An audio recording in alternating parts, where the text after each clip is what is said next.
Today is March 11th, 2016, and I'm Kimmi, but my favorite little guy in the world calls me MomMom, so you can too. Greetings to all of you patriotic Americans out there. I hope you're doing exceptionally. I would like to offer up a different kind of wake-up story today. It's the first of hopefully many in a series I'm calling Sweet Home Americana. It will chronicle the lives of patriots thriving in an intentional, sustainable community that was fought for and won by an uprising of freedom-loving patriots. It will also relay the struggles and triumphs they had in getting there, including real events of the day and my hopeful ideals of resolution. I feel that I have to add a disclaimer for you trolls out there who in general aren't too bright, that these stories are meant to be fiction that's made up or imaginary, in case you're not familiar with the term. You will find, however, that although fictional, they are heavily laden with the truth and actual accounts of people, places, and documentation of the very much non-fiction world in which we live today. The setting is Fort Patriotica, a grand, majestic swath of what was formerly the United States of America that includes the western, former U.S. region referred to as the Four Corners area that includes the states of Utah, Colorado, New Mexico, Arizona, the upper two-thirds of Texas, the southwest corner of Kansas, part of the former state of Nevada, what was left of Oregon, and there was no more California after the subduction zones shifted and the tsunamis came. The headquarters of the Patriot movement was located inside of the well-fortified walls of Patriotica, which occupied the former offices of the Malheur National Wildlife Refuge, where the Patriot movement first began to gain traction, and small voices from across the country began to speak out. Most of Nevada remains a stronghold for the feds and some of the elite, but they are isolated by the walls of Patriotica. Still, they remain formidable with their unlimited food production and monstrous cities in their deep underground military bases, or DUMBs as they call them, and their monopoly on any type of aero vehicles and high-tech gadgetry makes them a horrible enemy. After the EMP that they blamed on North Korea, but we're pretty sure was perpetrated by our very own infiltrated government, the elite pretty much had a monopoly on the remaining technology across the board beyond solar power, generators, wind turbines, and other such means of providing minimal electricity, and the ad hoc computer network that was salvaged when the hacker preppers had tucked them inside of Faraday cages when the blast had occurred. However, you can rest assured that the Patriots still have some tricks up their sleeves.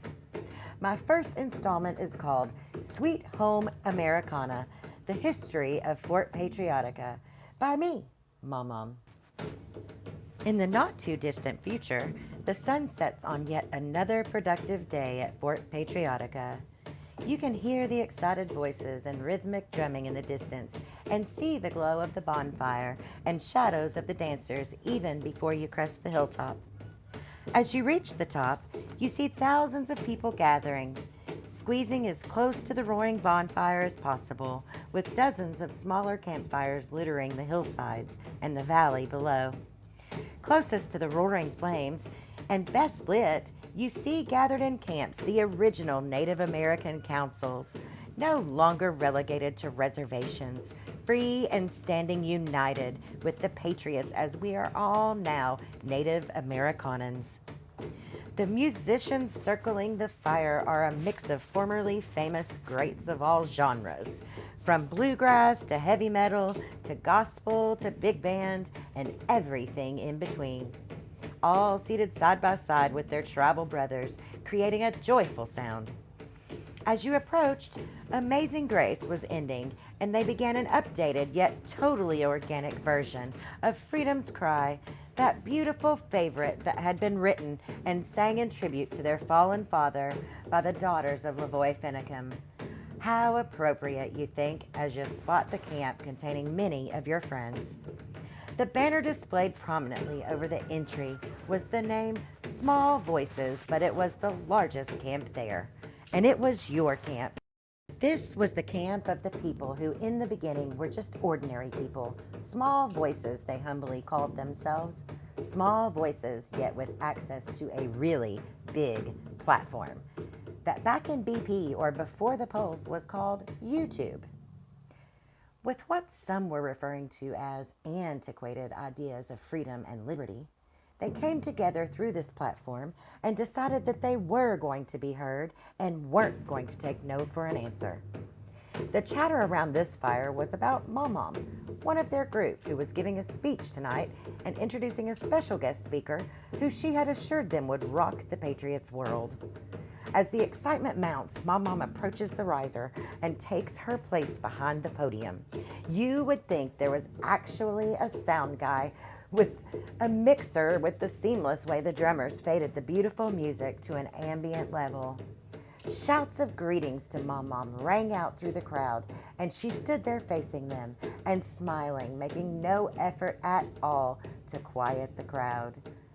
She waits patiently, and eventually the din of voices calm to a low murmur that can barely be heard over the crackling of campfires. Her sense of pride and patriotism as she scans the crowd is the stuff of legends, and she makes sure to give a nod and a wink toward the small voices encampment, which immediately invoked a series of whoops and whistles to rival a naval ship coming into port after a long deployment. When calm returned, she shouted, "It's February 16th, 2022, and it's been one whole year since Americana's founding." The volume once again begins to rise as she screams even louder. "And 4 months and 20 days since our last attack." A melee of cheering and whistling rose up again to a level that was practically deafening. MomMom takes this opportunity to leave the podium and make her way to the Small Voices campfire to give and receive hugs, handshakes, and pats on the back from her friends and family who were waiting to hear her speech. And although they would never admit to it, to find out who the secret special guest was going to be. Emotional tears filled her eyes by the time she reached the riser, and she needed help to get back onto the podium and to find her glasses, which were clearly perched on top of her head. When she thought she could be heard again, she began somewhat red-faced, exclaiming, "Damn brain damage," and then continued, Sorry. "Hello, you beautiful freedom lovers, you." The crowd roared back in unison. "Hello, MomMom," she began. "Today, not only are we celebrating the founding of Americana and Fort Patriotica, but I am also thanking God for the literal answer to a personal prayer that I made years ago. Only 11 short days after the outright, cold-blooded murder of American patriot Lavoy Finicum and arrest of several other patriots who were making a public, peaceful yet armed stand for everyone's God-given rights at Malheur National Wildlife Reserve, this very spot," Ammon Bundy, through his attorney, released a statement. A little over 7 years ago, on February 6, 2016, he called on the elected officials of 8 states, Idaho, Nevada, Oregon, Wyoming, Utah, Arizona, Washington State, and Ohio to support he and his co-defendants. In the statement he released to the public, he made a plea saying, quote, "You have constituents in federal custody. Please visit and contact them to voice your support for free speech, the right to assemble, and civil disobedience," end quote. Bundy continued, "It is your duty to hold federal agencies at bay, protecting the people of your state." And he added, "And to those who disagree with my speech or our civil disobedience and may dislike our ideas that the lands belong to the people," he warned, "please remember that you do not want free speech to be retaliated against by government officials." He summed it up by declaring, "If you do not advocate for your government to tolerate ideas it hates, then the First Amendment and free speech mean nothing." It was at that moment I said a prayer out loud to our Heavenly Father that this speech be recorded in our children's history books of the future as the positive and pivotal moment that reunited we the people against the tyrants who would divide and destroy that once great nation.